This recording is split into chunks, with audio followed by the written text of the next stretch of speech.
feet of Frank's. Mr. Frank's credit's good. Good luck to you, Mr. Franks. Thank you. I'll have 2 stacks now. The gentleman's for it, John. Thank you.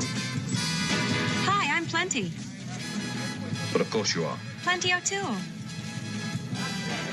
Named after your father, perhaps? Would you like some help? On the craps, I mean. It's very kind of you.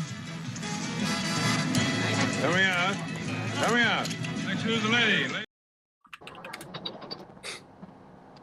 All right. Well, like the clip said, we have plenty for you today on the Chab Dog Sports Talk Show.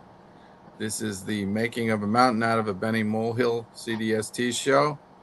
We'll have some Benny Hill, and we'll have some English commentary on the soccer on the World Cup from Andrew Beach, my special guest, who's from England.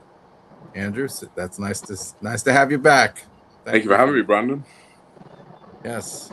He's a storehouse of knowledge on soccer. So are we. If you check out our cup dates, which I've been doing religiously. Yes, I got to trademark that because I don't want somebody stealing that concept. But we got plenty of cup dates for you. Got Abe Miranda, my co-host, there on the left, and Brian Keller on the right. Brian runs Sports Rock on Facebook, so check that out. And we got John Perry in the lower right, and we're going to talk high school football with him and hear more about his book as he's driving. Just, stay safe, John. Yes, sir. And, of course, Andrew Beach. This is brought to you by Chavner Law, serving Southern California's business and transactional legal needs, as well as estate planning, and by Funhouse Game Company. For your sports apparel needs, and Ake can mention that later in the show. And then we also have, of course, the Chab Dog Sports blog and the Chab Dog Sports blog page at chabdog.com with all the shows.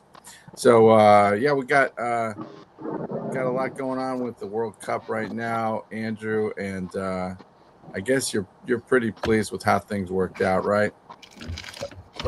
It could have been better. England have topped the group, which is what they needed to do, but they've hardly set the world on fire. But yeah, we're in the hat, as they say, so that's all that matters for now. Yeah, thank God you finally scored against Panama. Yeah, the Panama Reds. That would have been. But yeah, pretty bad if you guys had lost. Well, we already struggled against Ghana for exactly the same reason. They just sat in and defended. One team wanted to win, one team just didn't want to lose, and sometimes that can create good matches with backs to the wall defending, and sometimes it can just be turgid. And I understand why some of the Americans don't like those games because we don't like them. So explain to the audience now, because we're not going to have any more ties going forward, right? That's not happening. You can have a tie after 90 minutes, but it has to be fixed on the day. So it'll go to extra time, which is normally 30 minutes. And then if it goes after that, it'll go to a penalty shootout. So no ties officially, but yeah, you can still tie. Yeah. You can't end in a tie. Okay, so it's going to go to penalties eventually, and they just keep doing the penalty thing until one team screws up, right? Exactly. So yeah, pretty much. The bracket's shaped up now. This is a bit of a new World Cup for everyone. Obviously, there was an extra 16 teams in it than normal. Normally, there's only 32 teams, so there's 8 groups of 4. Top 2 go through straight into knockout this time. Extra teams, so we've had this kind of jeopardy of the third place finishes, which has been a bit weird. People have been trying to work out who's going where, and yeah, it's a bit convoluted, but we finally got there. So just running through the groups. We had Mexico top their group. Not a great Mexico side in comparison to teams gone by, but they did the business. South Korea bombed out in that group. Some people's dark horses to do quite well, and obviously South Africa were the beneficiaries of that. The second group was Group B. The Canadians got through with Switzerland, which is probably what people expected. The Swiss topped the group. The Canadians came in second. And then the third group was pretty much as expected. Brazil and Morocco went through. Scotland came here to do a lot of drinking and not much else, so they've gone home already. Seen the videos of the Scots having fun. In the fourth group, USA topped the group. A lot of people thought Turkey might actually do quite well in that group. Obviously a pretty good team. They flopped spectacularly, but they still managed to beat the US in their last game. The US made, I think, 9 or 8 changes for that game. So It was, Australia benefited in that one. I mean, Australia don't really have much besides kind of grit and hard work and determination, so I don't expect them to go a great deal further. Group E was an interesting one. Curacao, people's kind of little sweethearts, World Cup debutantes, tiny little place. They scored the early goal against the Germans to make it 1-1 in the game, and people thought, oh, they win with a chance here, and then they lost 7-1. So that was a whooping of all sorts. Ivory Coast have got through. Ecuador managed to beat Germany last game of the group to get a runners-up spot, so they're in the bracket as well. Group F, possibly the best group there was. That was the group of death. You had the Dutch, who were looking pretty imperious, scoring a lot of goals. Yeah. Gone through. The Japanese have been pretty efficient as well. And Sweden, they've got some good firepower, but they look defensively pretty frail. So I think the Swedes are playing against the French in the knockout, if I remember rightly. Group G, this one was an interesting one. Belgium, who for some reason are still ranked in the top 10 of the world. I'm not quite sure how that is, possibly on past results, but they limped through on that group. Egypt got through. Iran were the unlucky ones. I mean, obviously with all the political situation going on, they were flying in and out, an hour after the game. So no warm down, no ice baths, no real kind of post-game preparation for them. So obviously they really struggled, but until last night, they were in it. There was some other stuff in one of the other groups. They almost went through as a best third-place finish, except for a goal in about the 96th, 97th minute between Algeria and Austria. So Iran unlucky. Group H is the one that people have been talking about. I mean, Spain, one of the favourites, struggled in their one game against Cabo Verde or Cape Verde, who have managed to go through without winning a game. They tied against all three sides, but they've managed to eliminate a pretty good Uruguay and a not bad Saudi Arabian team. So that's the story everyone's talking about. Cape Verde have now got a gargantuan task as they're going against the current World Cup holders, Argentina, in the knockout round. So just absolute fairy tale stuff from them. Great team to watch. Very naive, but all right. Well, listen, you've already spent. Let's just focus on. You want the knockout? What are your 4 picks for the Final Four? My Final Four before going in was going to be France, Spain, Argentina, and England. And I'm still pretty happy with France. I think they're the side to beat. Argentina, I think, got a pretty soft. Had a soft group, and I think they're going to get a pretty soft run to the final, so I think they should probably get pretty far as well.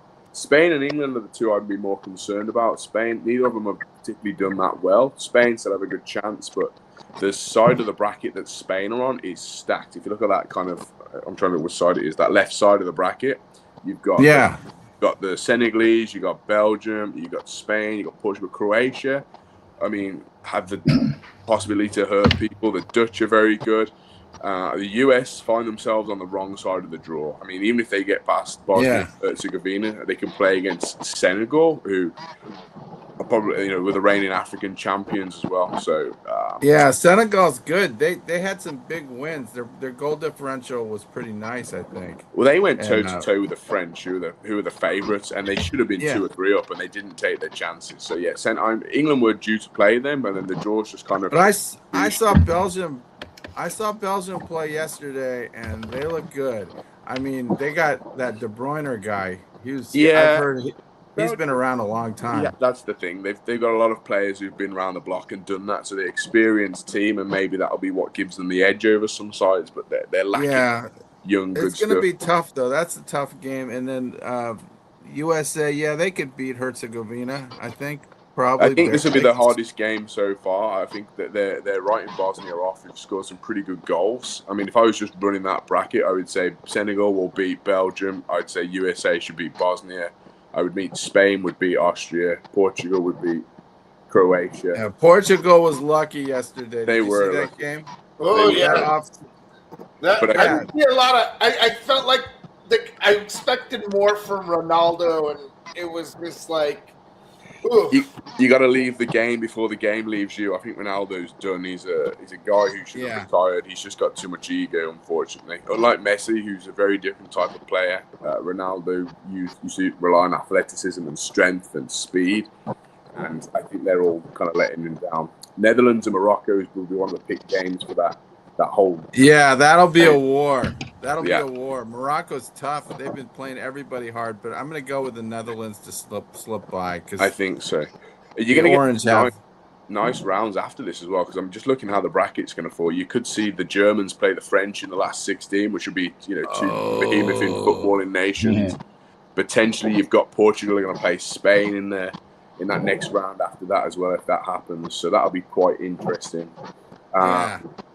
That's me suggesting that USA. I don't think the French are. I think the French are a little soft, frankly. I know they have that Mbappe hot shot, but I think the Germans might be able to take them out.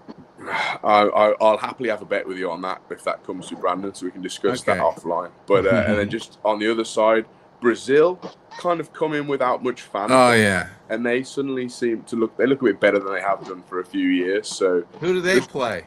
They're playing against Japan, who are by no means any mugs. And I mean, the Brazilians have already upset the Japanese because they had a press conference and they asked one of the Brazilians who the best Japanese player was, and he couldn't name a single player in the squad.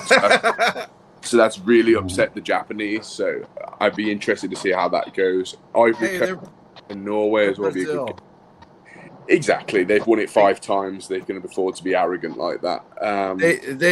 They should be in the finals just because the networks want that, so everybody can look at their beautiful exactly. Fans, Exactly. And then that Ivory Coast and Norway game. Norway got some firepower, but that game is going to be taking place, I think, in Atlanta or Dallas in the middle of the day. So it's whether or not the Heat beats the Norwegians. Norwegians. They took the game off the last game. They knew they couldn't beat France, so they just said, "Screw it, we're not going to mess with this." They game. rested all the team and they got minutes into people, so that's interesting. Mexico and Ecuador, that'll be a game of attrition. I don't think either of them particularly blessed with any attacking flair, but neither. But Mexico's got all the support in their home advantage, country, right? I think there's something daft like Mexico haven't lost a game in Mexico in a World Cup. They're playing in Guadalajara.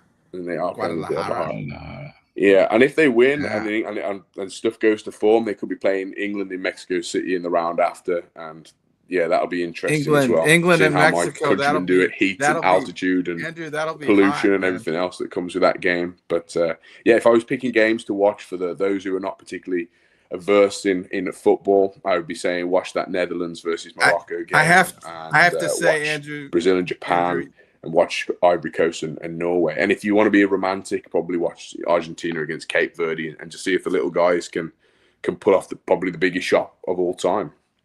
I think you're going to go down there to Mexico to watch Mexico. I've lost you on the sound, Brandon. Can you guys hear me? Yeah. All right. Well, anyway, I was just saying that. Oh no. He's gonna Andrew's gonna have to go down there himself and watch that. Oh, because Andrew's back. Are you back, Andrew? Well, as he sounds gone, I'm going to keep waffling. But games to avoid watching. I think I'm not overly excited about the Mexico-Ecuador game. I think that's a game that's destined for penalties. I expect Spain to give Austria a whooping as well. I think that'll be a bit one-sided. Australia and Egypt might be good just on the basis that neither of them really ever get this far, and it's a free hit for both of them. But that's interesting. All right. Well, I would just say, Andrew, you're going to have to go down to Mexico to see that game because that's going to be a hot game. I think the Mexican I still can't hear you, Brandon. Yeah. Abe, are you there? Yeah, I'm here. I can hear you. Why don't you disconnect him and force him to log back in? Maybe that'll fix his sound problem.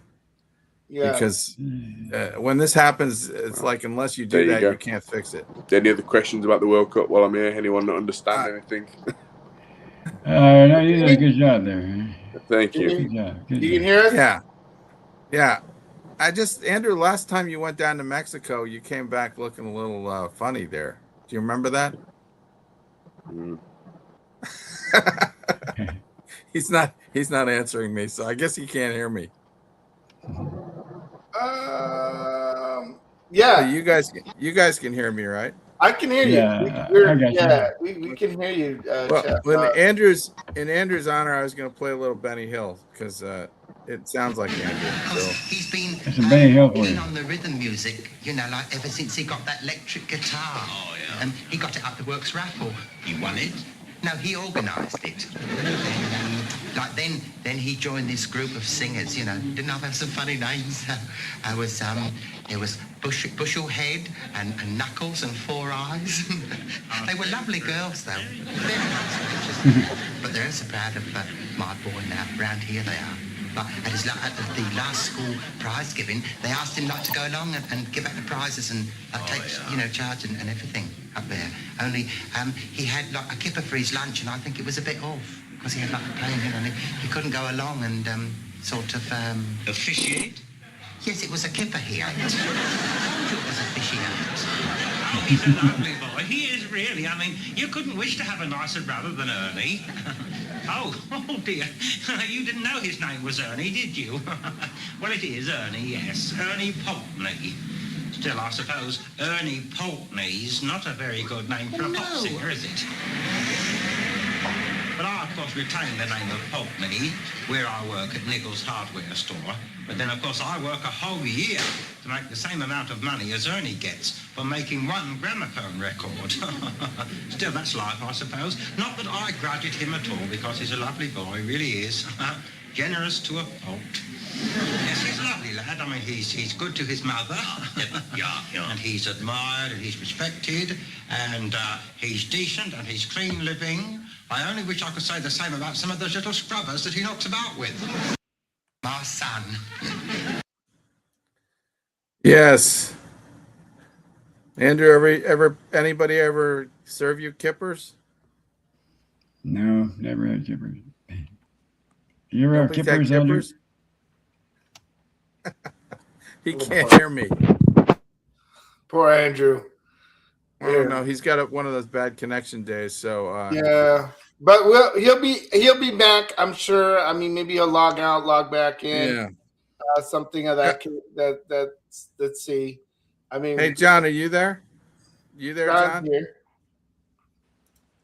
Okay, I was just gonna ask him who he's rooting for in the World Cup. I think John. Did we lose connection? Yeah, I think. He's on the road. Oh, there he is. There's John. Hey, John, are you there? Hello, John. Might have a problem with his sound. I don't know. Well, anyway, the World Cup is shaping up to be pretty interesting, and as usual, the European and the South American teams are dominating. Though we do have a couple of African teams left, so that could make it interesting. And I just want to see the ties that kind of stop, because that's getting annoying. I don't really feel like watching a soccer match for 90 minutes and seeing a tie. Brian is waving the U.S. flag, so I think he's rooting for America all the way. Yeah, that's good. Got to go with America. Belgium looked really good. So that was I know. I saw that. That's a good beer. Really good with them, and like I said, Portugal. I don't know.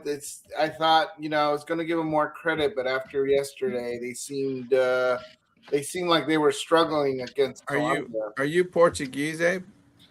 No, I'm Spanish and Mexican. I'm like best of both worlds there. Oh, it's like I'll eat a paella on one side and the enchiladas on the other, man. Some people call me Spanican. All right. Anakin. Oh, hey, I want to share something, man. What's that? I got the book. The long car ride home. Oh, that was the it was from our guest, Mark. Yeah. Deasley. Yeah. I hope he's listening, because we're talking about. Yeah, that was great. Have you read his book completely? You read any of it? I'm about maybe 2 chapters in is all, but just slowly reading it. All right. It's good. All right. Well, I have to check that out. John was our guest. Mark John was our Perry guest. looks like a football coach. John, are you back? Can you hear us? Can you hear us, John? John? Hello? No. Oh, we're having a tough day on Spreaker, man, or on StreamYard. This is becoming problematic. Can either of my guests hear me? I'm back now, but it's kept dropping out. Oh, well, I'm sorry. Did you see our Benny Hill clip at all? I saw it with no sound. Oh, no sound. Oh, he was talking about bad closed kippers. caption now. Oh, bad fish. Yeah. Do you ever have kippers? I haven't had kippers for a long time. Last time I had kippers was over breakfast in Scotland. But mate, kippers are quite nice. But yeah, Are they kind of like sardines or something? It's like a mackerel. It's like a big. I don't know. I love sardines and anchovies. Mackerel's I don't a big know about. sardine. Yeah, it's like a big mackerel thing. Oh, decent. mackerel. Yeah. Holy mackerel. Hey, you ever had veal Prince Orloff? Veal Prince Orloff. I'm not sure what that is now. It's a real good dish that I was introduced to it on this show here. Okay. What is it? Steve and I work together at Hempel. And tonight, after 4 years with the store, he gets fired. So when he asked me to have dinner, I just couldn't say no. The salad is on the table. Hello, Rhoda, dear. Mary, we eat in 4 minutes. Sue Ann, nobody's here yet. They're not here. Rhoda, do you see these chairs? There are 6 chairs. Do you see them? There is no room for him. Mary, you can sit up there at the little table. Rhoda, please. Congresswoman Pennies isn't here yet. Oh, Mary, dear, do you have any idea what happens if you let veal Prince Orloff sit in an oven too long? No, what? He dies. Hello, I'm Margaret Getty. Steve Waldman. Oh, how do you do? I was just fired. Fonzie. Sorry. Yeah, it's Fonzie. Fonzie. It's so nice to see you at time for dinner. Mary, dear, would you like to bring out the veal Prince Orloff? Sure. And we'll start on your lovely salad. Mary made it all herself. It looks delicious. Thank you. And this is Mary's veal Prince Orloff. Oh, wow. That's beautiful. Mary, look at that. Oh, Mary. Hey, that smells great. Look at that guy in the corner. That's the kids' table. Yeah. Mrs. Getty? Well, not yet, dear. Thank you. I haven't finished my salad. I finished my salad. Excuse me, could someone just pass the salt? Oh, yeah. I'm really starved, Mary. I really am. Thanks a lot. Mr. Grant, could I speak to you for a minute? Oh, yeah. Go ahead. In the living room, I need your help. Oh, sure. What's wrong, Mary? You seem upset. Mr. Grant, you took 3 servings of the veal. Yeah. Mr. Grant, there are 6 people. You took half. You mean that's all there is? What's on this platter? Mr. Grant, you've got to put some back. Don't have enough for everybody. 3 people aren't going to get any dinner. All right, I'll put it back.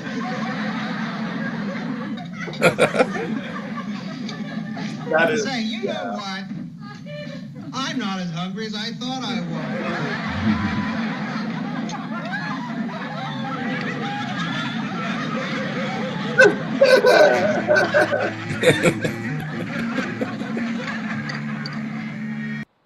You know, I gotta tell you something. I gotta tell you this quick story, man, about that. So listen, I was at a Christmas party. This was like 2 or 3 years ago, and it was like our chief officer was hosting this party, and they got all these Costco pizzas, right? So I came in a little late to the party because I was in a meeting prior. And so, you know how like sometimes they don't cut the pizza, the slices all the way through, and then there's nothing to really like pull the pizza apart with, right? and then you're like trying not to be gross and nasty and just grab your hands and like touch the pizza and start, you know what I mean? Like sometimes the pizza isn't cut well. So I'm there and my chief is right there and I'm trying to like struggling to get two slices out of the box, and I just like with the napkins and what I'm doing, and I just grabbed 4 pieces because that's all they're all stuck together, and I put it on the plate, and then it was like this, and my boss the chief was like, he's like, oh, you need, you're getting 4 slices there, huh? And I was just like, oh my god, and I was like, but the pizzas just don't cut, man. Yeah, but I'll share it. I'll share it with a coworker, man. So it brought me back PTSD from that Christmas party, man. Terrible. It's an awful feeling when you're sitting at a table and you see the available food and there's really not that much. Oh my goodness. Oh my goodness, man. Oh yeah. So yeah, I've been there. I've been there, done that. But let's find out about John Perry. John, what you wrote about? Can you hear us? Can you hear us, John? I did. I got you. Can you hear me? Yes. Yeah. Yeah, I did. Well, I'm gonna be honest. I've spent 32 years coaching high school football. I spent 26 in Mississippi. I'm going into year 7 in Missouri. Me and my wife retired from the education system in Mississippi, went to Missouri so we could draw 4 checks instead of 2 checks. And it's been fantastic. I wrote a book only because like it's been a goal of mine for several years. I'm a reader. I wake up every day at 5 o'clock. I read for about an hour before the day gets started. I love to read. So several years ago, I thought, man, wouldn't it be nice to write a book? And then I wrote a book, and it's been a goal for several years, which I procrastinated because, like all of us, when you start to do something, you get this inner voice, right, that kicks in, like, who are you to write a book? Who's gonna read the book? Like, blah blah blah. But I finally, like wrote it, and I'm glad I did. The feedback's been great. The book's written in a structure that it's 21 chapters. It's 21 mistakes that I made with 21 lessons that I learned from it, and 21 challenges to keep other people from maybe not making the same stupid mistakes that I made along the way. And it's been really fun. What's the name of your book, John? The name of the book is Never Stop Getting Better. It's kind of what our process to life and to football has begun to be. Like, I think the key to life is this. Can you get up every single day and work and be productive and be the best you can be and be a little bit better today than you were yesterday? And in 2017, we won a state championship in Mississippi. We went 16-0. It was only the 3rd time in the history of the state that a team won 16 games undefeated in a season. And as we started getting deep into that run, I would get this question a lot. Like, what have you thought about, do you think you can go undefeated? Do you think you can, and like I scored an 18 on the ACT. I'm of limited intelligence, right? So my response to all of them was, I don't even know what you're talking about. Like, the only objective we have right now is to be great today. Like, we just want to have the best practice that we can have today. And that thought process of what can I do in the next 24 hours that will set me up for the next 2 years, right? Like, what can I do right now? So that thought process went into this book. I started a podcast 3 years ago with the same name, Never Stop Getting Better. Like, it's just the way that I've started embracing life, in that, man, I want to get up every single day and try to be better every day. No excuses, no regrets, no, like, you're either getting better or you're getting worse.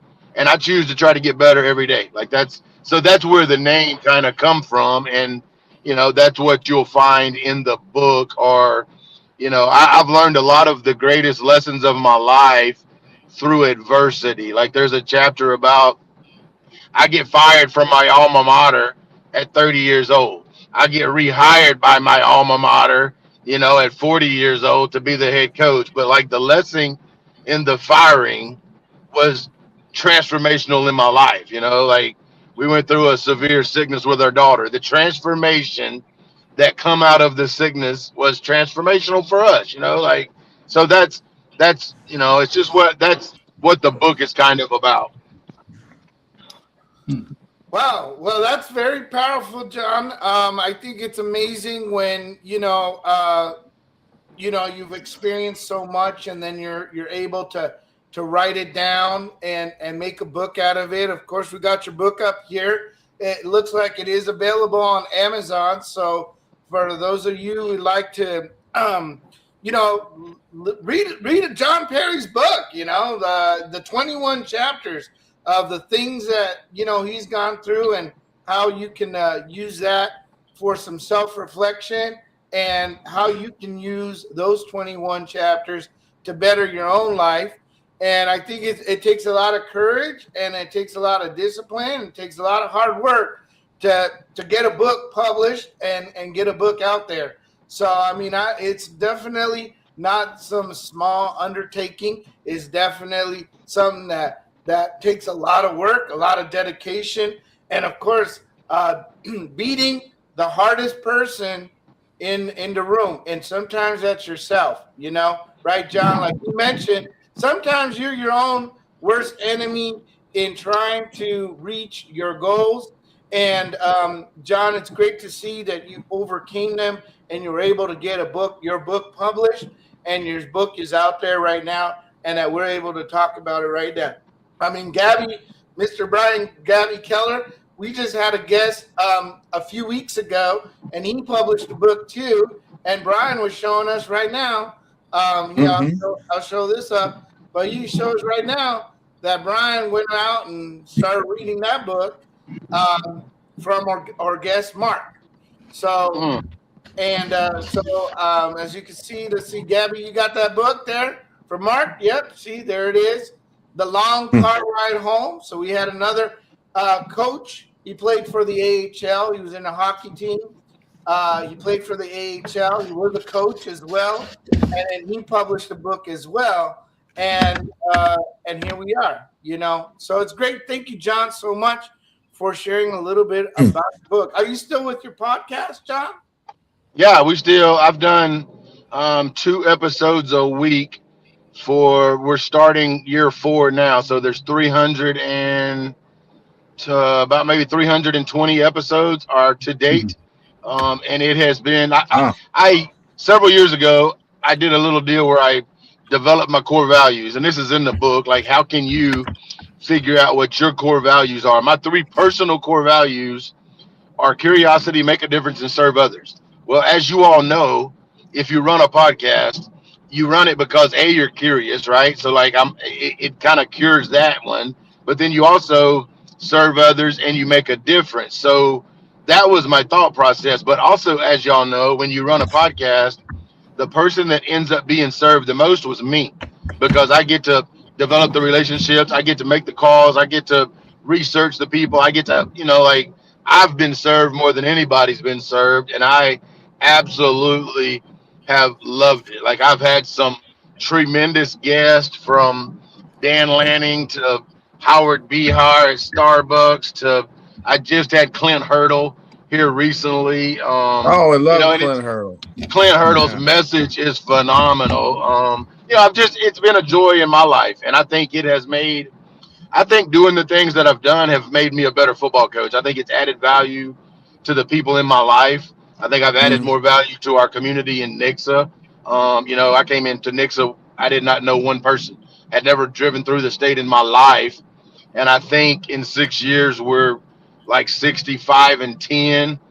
We've not lost a home game since October of 2022.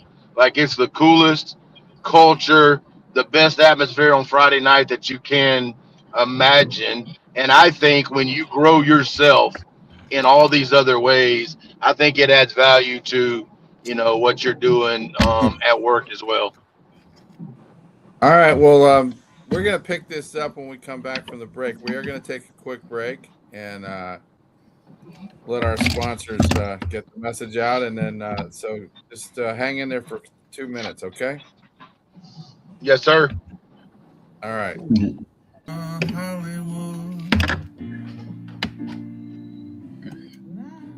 I'm taking a Greyhound on the Hudson River line. This is for the New York Knicks and Aaron York.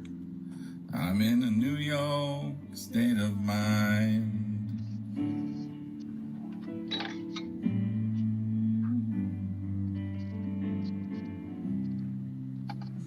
I seen all the movie stars in their fancy cars and their limousines. Been high in the Rockies under the evergreens. I know what I'm needing, but I don't want to waste more time.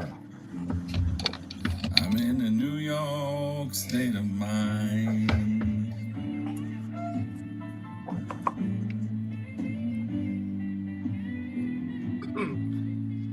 It was so easy living day by day. Out of touch, the rhythm and the blues. But now I need a little give and take. The New York Times, the Daily News.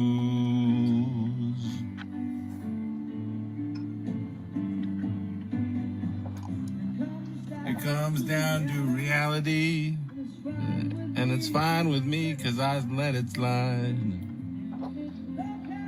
Don't care if it's Chinatown or on Riverside. I don't have any reasons, I've left them all behind. I'm in a New York state of mind. As a member of American society, you will live by these laws. In West Canaan, Texas, there is another society which has its own laws. We woke up in the Twilight Zone. West Canaan, sex and football. It's all there is. Hey, Mom, let's roll! Lance, can I have your autograph? Right here? I tell you, these players are just running around flawless. Earl, my boy's too much trouble for you. Oh, no, Coach. What the hell are you doing? Changing. Come on, I'm wearing underwear. Does it really bother you? I can handle it. Tell me this insanity's over in a few weeks. 5 more games. No more football, no more Kilmer, and if I get into Brown, no more West Canaan. Woo! Yeah! Come on, keep your shirt on, Billy Bob. Get your strap up, man. I'm here to work. Isn't this better than football? This is better than anything. We do things right here my way. You're going to be second string all your life, boy. This game is 48 minutes for the next 48 years of your life. The hell with Gilbert. This is your opportunity For here. you, playing football at West Canaan may have been the opportunity of your lifetime, but I don't want your life. You disobey me, and I will bury you. I know about your scholarship to Brown. Only way we're going back out in the fields without you. Kilmer said 48 minutes for the next 48 years of our lives. I say we go out there and we'll leave it all out on the field. We got the rest of our lives to be mediocre, but we have the opportunity to play like gods. Let's be heroes. All right. You know, James Vanderbeek. Speaking of him, he passed away a couple months ago. He passed away on February 11th of this year, and he passed away. Who was that? James Vanderbeek, the quarterback. Oh, is that, you mean the guy in the movie? Yeah, the guy in the movie. Oh, I just, okay. I didn't know it was a famous person.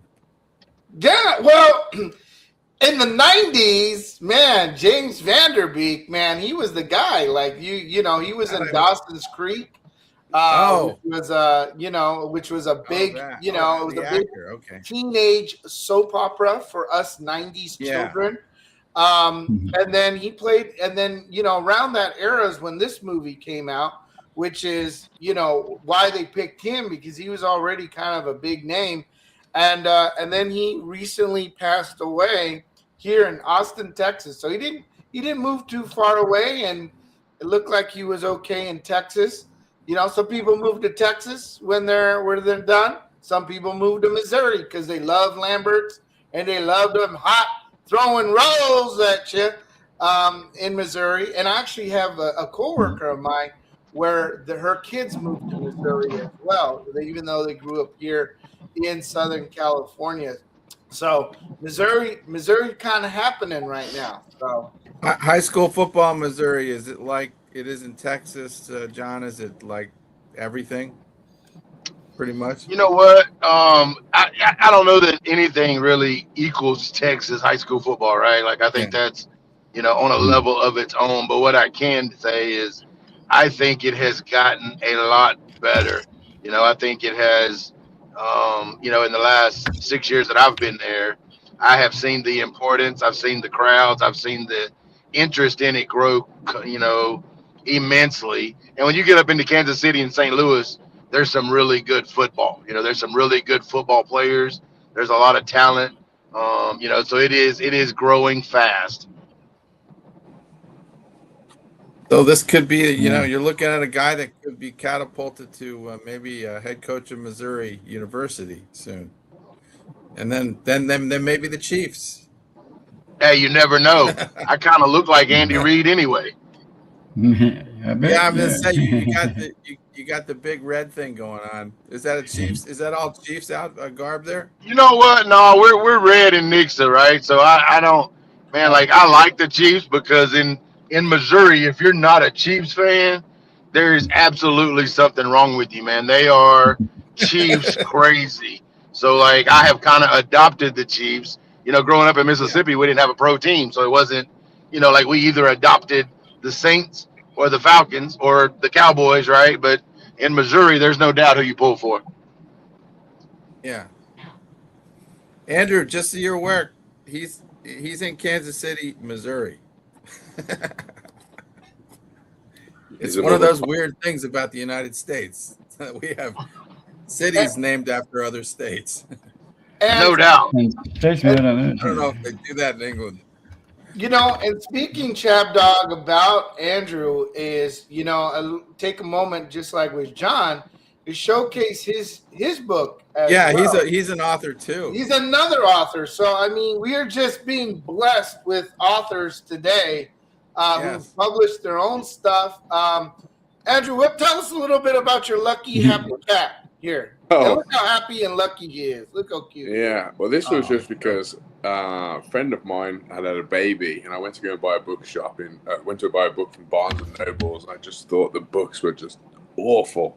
Didn't rhyme. Why have I got two dads? Or why is this that? It just felt woke and just forced. I was like, what's wrong with kids' books? Like, I remember like The Hungry Caterpillar and all these when I was little. So I thought, you know, I'm going to just write a kids' book. So that's kind of what I did. I wrote a non-political book about a little girl finding a cat. That's literally it. And I thought, and it was not just that. My sister had just got a master's or a doctorate. I forget what she'd got in her profession. She's very good as a children's psychologist. She has all this work out. And I was like, I'm going to write something that more people will read and give a damn about.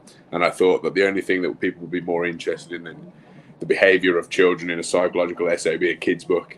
And I was right. More people have read it than my sister's thesis, so she's quite upset about that. But yeah, so that's the kids' book, and yeah, you can get it from the Great British Bookstore. I think the tariffs are probably not great for me at the moment. Don't buy it off Amazon. Amazon take all my money. I don't know how it is for you, John, but with my spread's not good with Amazon. It's better just to buy directly through me. Well, Andrew's all into the numbers because he's a banker. I am a banker, yeah. There you go. Yes. And there you go. It looks like you can buy this book here if you go to youluckycat.com. Yeah. You can go straight to buy his book from the Great British Bookshop. I mean, makes me want to buy it right there because it just looks so cool, so cute. It looks boutique-ish. It looks like something you would find in these really cute boutique kids shops. Such a great looking book, by the way. Yeah. I mean, it's great, and I'm glad that I you have a- did that. And I have a sometimes, suggestion. What about Yeah.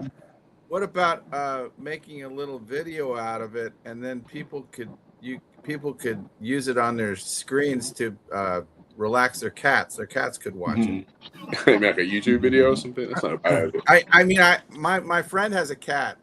Eric Okay. has a cat, and his cat sits there in front of the TV and watches the cat videos. Yeah, they have channels. They have channels actually. Yeah, they like watching each other hunt and stuff as well. Yeah. I used to put on the National Geographic for my cat and just let him watch like the lions and stuff. He used to love it. Yeah, it makes them think they're real big. Uh-huh. Yeah. There you go. It's not quite as serious as John's book.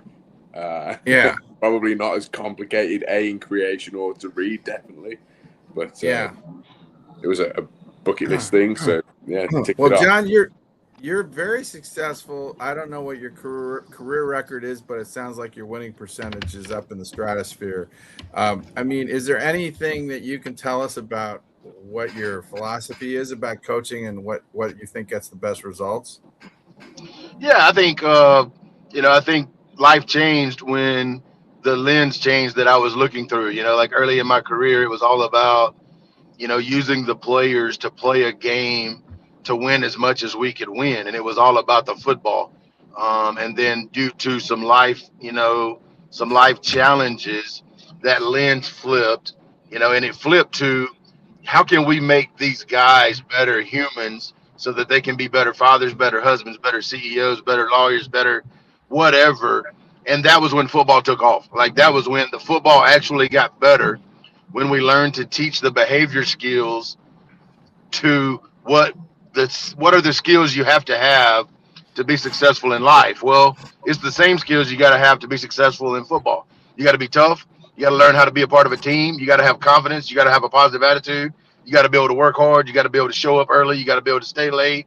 So like when we started looking at improving the individuals, the team concept took off. And that is, one of the things that I try to teach other people is, quit looking at it as football, football, football. Like get your priorities in order and teach these young people how to be successful in life.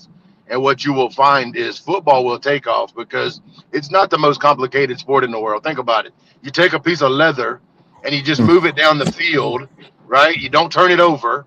You be good in the kicking game, play good defense. Like it's not that complicated a sport. We screw it up way too often. Yeah. All sorts of philosophies, but that's an interesting one because you think of some of the great coaches, they were like master manipulators, master motivators. Some of them had different styles, like Vince Lombardi was, I think, totally motivating people through fear. Chuck Noll was a little more subtle and indirect in his approach, but he kind of kept his distance from his players. At the same time, he had this great respect from them, and he was just a different approach. And then some of the guys have to be the friends of everybody and are more players coaches. You sound like you really care about your players, the bottom line, but must have the systems in there to prepare them for every game.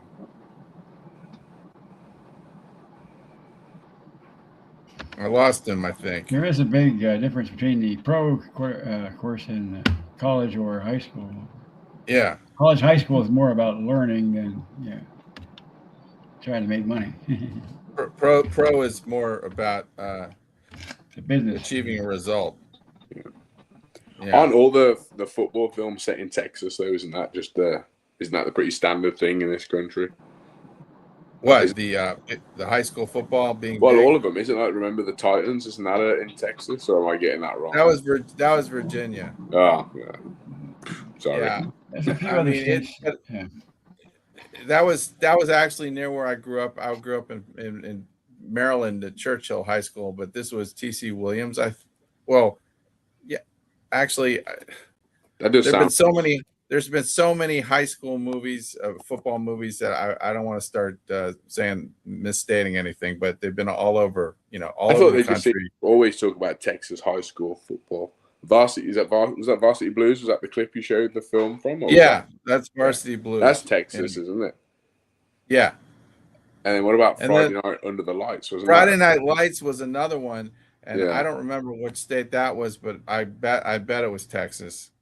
I think it was Texas too. Yeah, it's huge. It's huge there. It's like almost like pro. Well, it's a massive. It's like a country in itself, isn't it? And I guess how many actual pro teams have they got? Like 2, 3? Yeah, 2. They got Texans and the Cowboys. They got the Texans, Dallas Cowboys. They got the Houston Texans, and that's it, I think, right? Well, for a state that size, you could potentially have more pro teams. And I guess for me as a foreigner, that's what I noticed about your sport here. It's because you have less teams. Obviously, the high school and the college is so important because people want that local team to follow, and they don't have that in the pro game so much. California had 3 at one time. Yeah, this state obviously, but I mean, like you look at like Iowa. I'm sure they haven't got any pro teams or anything. So if you're an Iowan, you want to go and find a team to support. You end up going to a college or to a high school, I guess, for your local slice of action. Yeah, or they go to the neighboring state. Like there's a lot of Chiefs fans in Iowa. Yeah, I mean that was just me, random state out of my backside. That was the most random one I could think of. Yeah. Yeah, that is true. I mean, I think Texas lives on its own. When you talk about football in general, it is just it's you think about Texas and they got stadiums. I mean, you look at some of these high school fields, and it's just mind blowing. I mean, it looks like something at a college. And it's a high school, team. You may go there and they have banners, just like you go to a pro football and they have banners of the quarterbacks and banners of the folks in there. And it's just like, wow, they really are in the spotlight. And it really is an experience when you talk about Texas football. And, there's even been some videos where they've had to settle some of the coaches. They've had to settle some things about getting into the playoffs, and they actually go to a gas station, and all the coaches gather around and they flip a quarter to figure out who's going in or whatever. And they all at a gas station, like all these coaches huddled together. I mean, only in Texas, man, would you do something crazy like that? Show up to some gas station to flip a quarter to see who does what. Yeah, crazy. Oh, by the way, we do have a comment here for you. Hey, Beachy, does Japan have a chance against Brazil? Well, speaking of American football, it makes me think of the what's that film, The Little Giants, when they talk about having one chance. And I would say that in anything you've always got a chance. Japan have a good chance because they've been grossly underestimated. And Brazil probably going to be very complacent.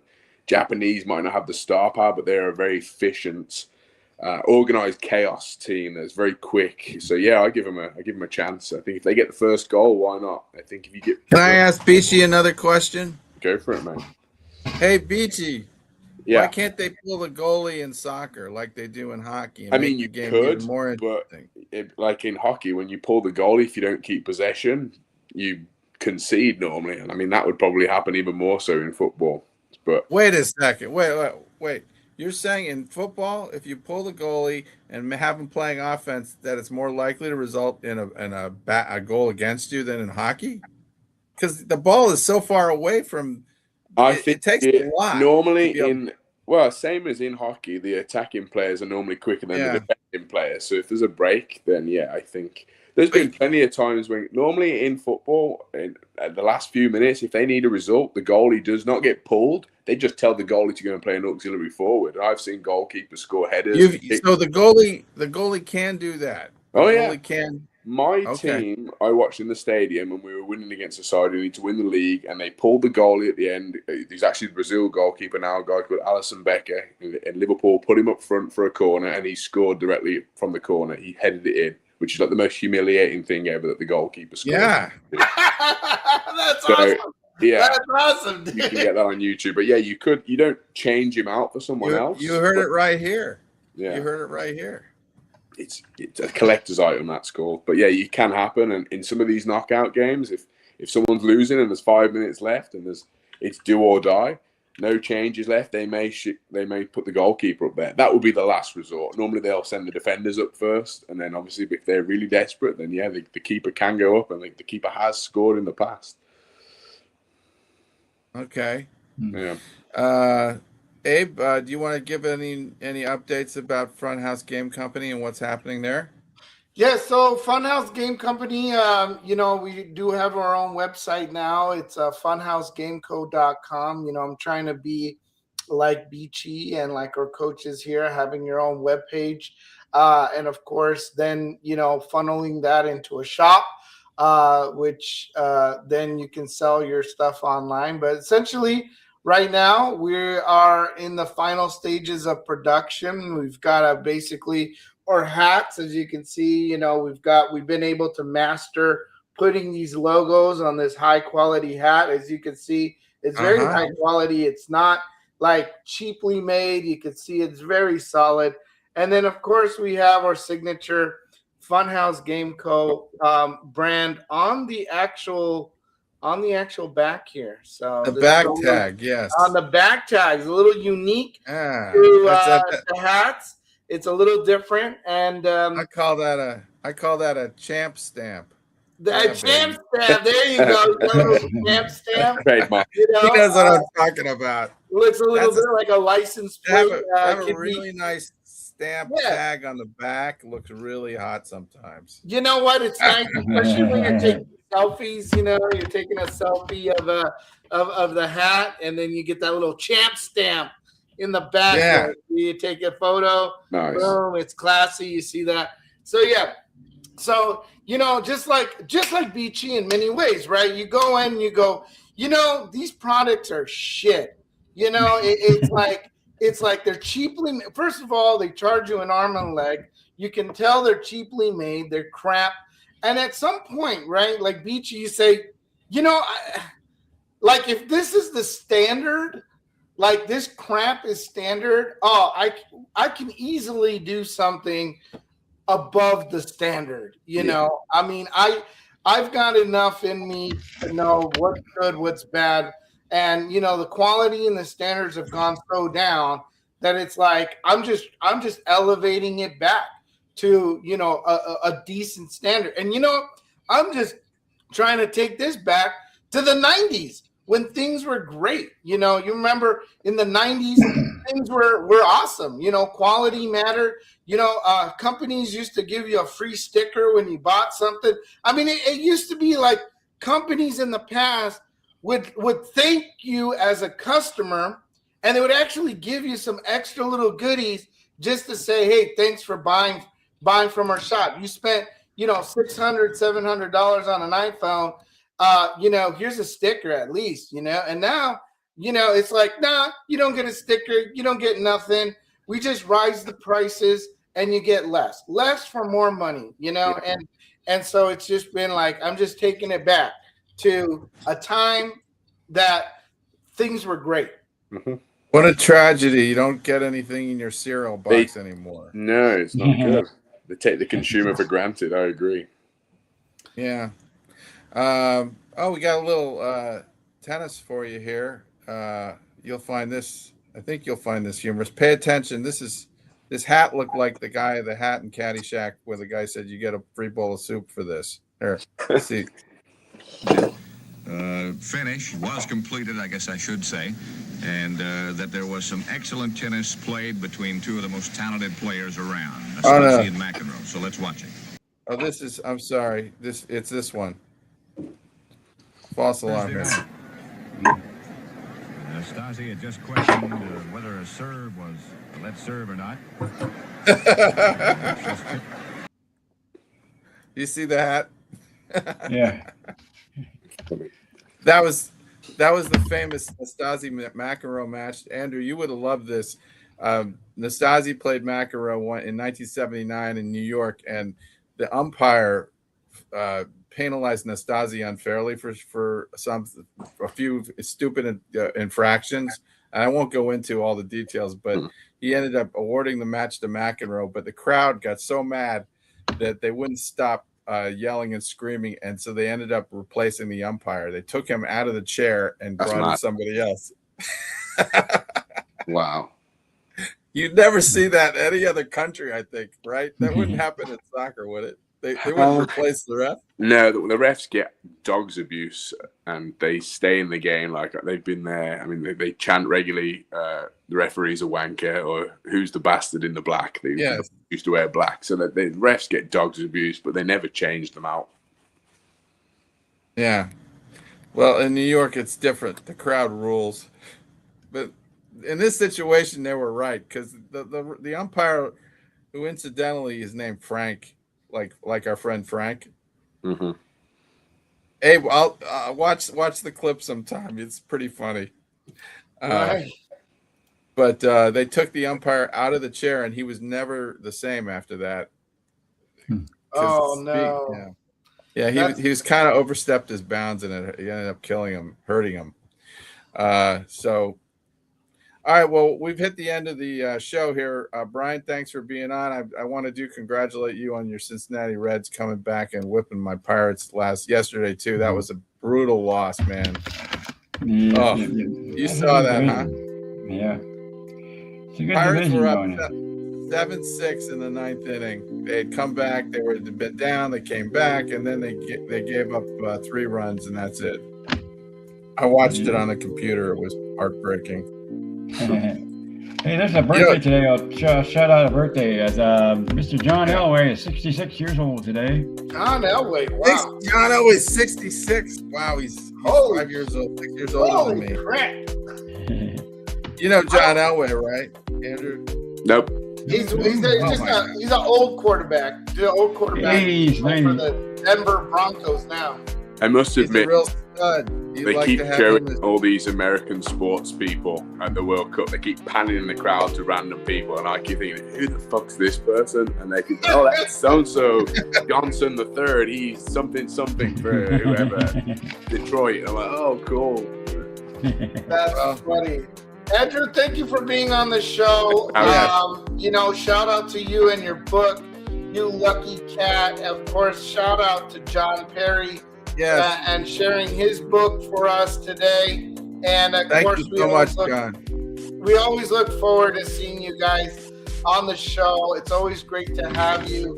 And as always, have a wonderful rest of your weekend here from the boys at Chad Dog Sports. And we've got a final clip to end with. This is a classic Benny Hill closing scene where they're like escaping from a hospital or something, and he's being chased by all these beautiful women. I don't know why he's even running away from them, but I guess that makes it funny. But this is classic Benny Hill. So enjoy that, and we'll see you next week. Bye. Bye.